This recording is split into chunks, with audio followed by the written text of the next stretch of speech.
સંસ્કારો બોલતા જ હોય સાહેબ. અમારી આટલી બધી સેવા કરી, જે ઘેર સંત ગણા સન્માન એ ઘેર આવે છે ભગવાન.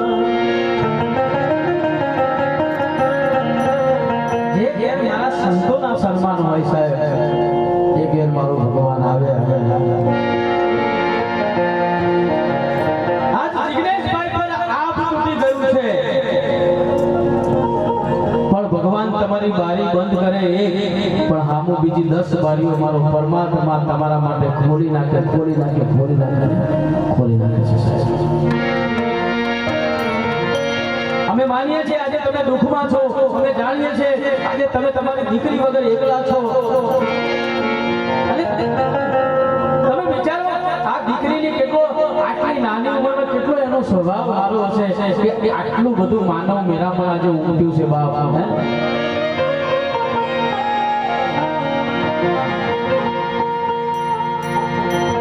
બાકી વડોદરામાં ભજન હોય ને આવું મારું કહી દેજો, આજ ભજન વડોદરામાં હોય ને તો પોલીસ વાળા 12 વાગે બંધ કરાવી દે, એ બંધ કરો.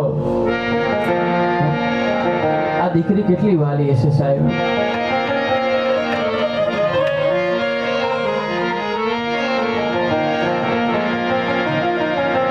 અને દીકરી છે, અને હું બીજી વાત નથી કરતો સાહેબ, પણ નસીબદાર છો જેને ઘેર દીકરી હોય બાપ, એ નસીબદાર હોય એને ભગવાન દીકરી આપે બાપ. પોતાનું સર્વસ્ત્ર લૂંટી નાખ્યું બાપ. હું આવતા તો આવી ગયો, પણ અત્યારે મારી પોતાની જીભ ઉપડતી નથી ગાવા માટે બાપ.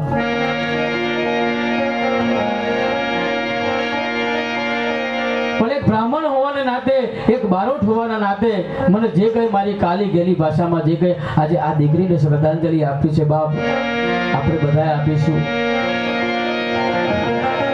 ખૂબ સરસ આયોજન કર્યું છે.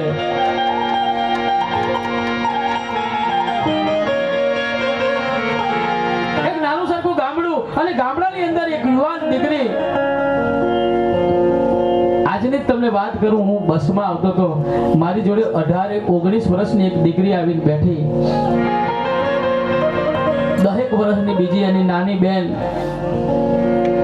એ બેન ઊભી હતી એટલે મેં કીધું બેની સીટમાં એ દીકરી મારી જોડે આવીને બેઠી. મેં જગ્યા કરી આપી, લો મેં કીધું બેટા અહીંયા મારી જોડે બેસી જા. એ દીકરીના મોબાઈલમાં ખાલી 35% બેટરી હતી, એને સુરત જવાનું. આમ ટેન્શનમાં હતી. હવે જુવાન દીકરી સાહેબ, આપણાથી એને બોલાવાય નહીં, એની જોડે વાત કેવી રીતે શરૂ કરવી? મારે વિનેશભાઈ, મારે પહેલા તો પ્રશ્ન એ કે એની જોડે હું વાત શરૂ કેવી રીતે કરું? કોઈ જુવાન દીકરી જોડે વાત તો થાય નહીં આપણાથી, એટલે મને એમ થાય કે હું હવે આની જોડે શરૂઆત કેવી રીતે કરું? પછી મન કાઠું રાખી અને મેં વાત કરી. મેં કહ્યું બેન જય માતાજી. મને કે જય માતાજી. ક્યાંના છો બેન? હું જાલોદની છું, અને મારા મમ્મી મરી ગયા છે, મારા પપ્પા બરોડામાં કામ કરે છે, હું પોતે કામ કરું છું. આ મારી નાની બેન એ સ્કૂલમાં જાય છે. મેં કહું બેન સુરત કેમ જાઉં છું? તો કે મારા ફોઈના ઘરે જઈએ છે, ફોઈ બોલાવ્યા છે, પણ કે મારી મોબાઈલમાં 35% બેટરી છે. હવે મને ખબર છે કે સુરત જતા સુધી મારો મોબાઈલ સ્વિચ ઓફ થઈ જવાનો. મેં કહું ચિંતા ના કરીશ, જો તને વિશ્વાસ હોય તો લે આ મારી પાવર બેગ, તું એને ચાર્જ કરી દે. મેં બરોડાથી એને મારી પાવર બેગ આપી દીધી. મને કે તમે, મેં કહું મારી ચિંતા છોડ દે, તું હું તો પોખી જવાનો, મારી ચિંતા છોડ દે. આ દીકરીઓ સાહેબ, ભગવાન દીકરી કોને આપે સાહેબ? એ ખરેખર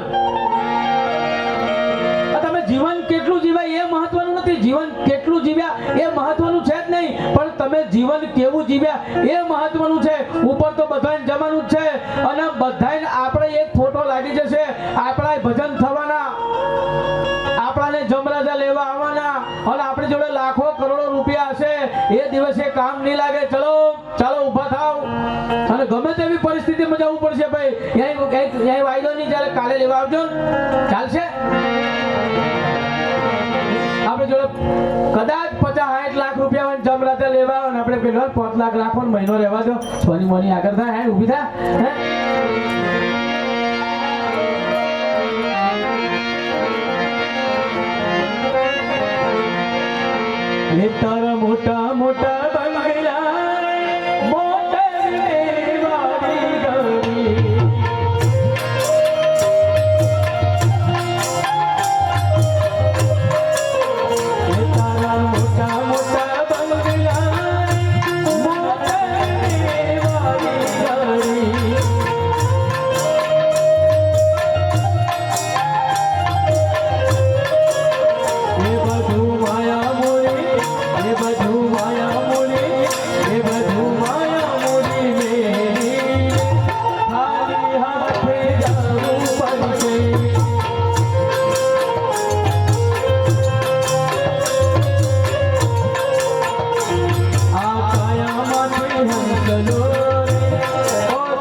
તારો દેહ આ રૂપાને એ નહીં રાખે ઘરમાં ઘરી.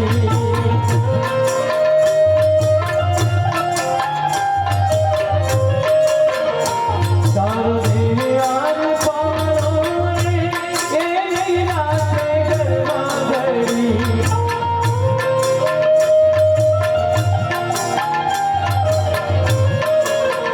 એ આવો પંખીડાનો આવો પંખીડાનો આવો પંખીડાનો મારો તે પલમાંથી પૈસા છે.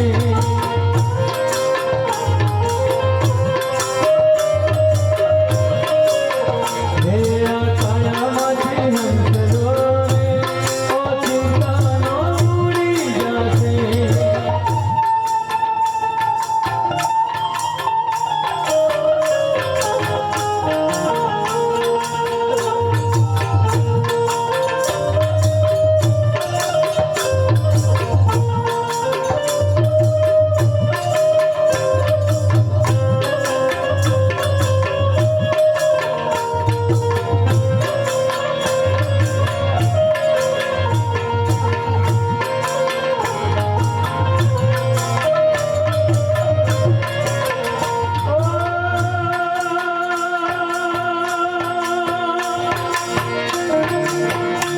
તારી સાચી ખોટી વાણી રે વાણી આ દુનિયામાં.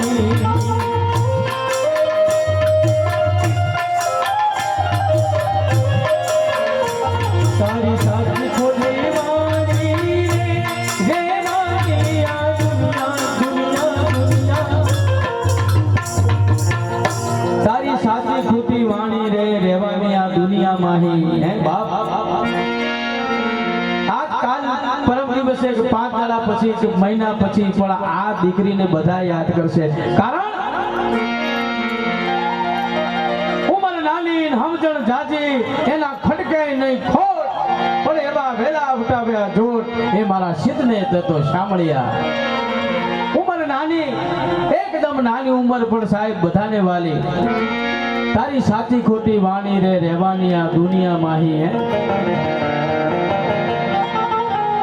નનામી જતી હોય ને સાહેબ અને બે માણસ વાતો કરે રે ભગવાન આ ભાઈ વગર આપણે શું કરીશું, આ બેન વગર આપણે શું કર્યું. તારે સમજી લેવાનું કે આપણે જીવન સારું જીવીને ગયા.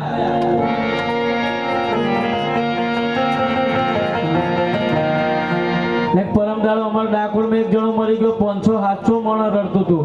એટલે મેં જઈને પૂછ્યું લે કોણ મરી ગયું. પાછળ બીજો બધા રડે, જેને પૂછું બધા રડે, જેને પૂછું રડે, જેને પૂછું રડે. પૂછતો મસાણે પહોંચી ગયો. પેલા ભાઈને બાળી દીધો. અડધા રડતા ઘેર જતા હતા, અડધા રડતા હતા, અડધા ઊભા રડતા હતા. મારો નજીકનો ભાઈબંધ હતો, એને જઈને પૂછ્યું ભાઈ કોણ મરી ગયું, તમે આટલું બધું શું કા રડો છો આ ભાઈની પાછળ. આવો તે કેવો હારો માણસ કે તમે આટલું બધું રડો છો એની પાછળ. પેલો ભાઈ કે કેતનભાઈ અમે આ ભાઈને નહીં રડતા, ના જેટલા રડે પણ આ ભાઈને નહીં રડતા. મેં કીધું રડો કોણ? કે હવ પોતપોતાના રૂપિયા રડે, કોઈના 50,000, કોઈના લાખ. હવે કોઈ નાલવા રહ્યો નહીં એટલે છેલ્લા અમે મસવાડમાં રડવાયા કે. તારી સાચી ખોટી વાણી રે રહેવાની આ દુનિયામાં. એ તારા સગાને સંબંધી રે થોડા દીમાં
કહેવું છે કે બને ત્યાં સુધી સત્સંગ વધારે લેજો. બધાને આનંદ થાય છે ને ભાઈ? આ ગયેલા આત્માની પાછળ આપણે રડીએ એના કરતા સત્સંગ ને ભજન કરીએ તો બહુ સારું. બરાબર. અને આ સત્સંગ કરો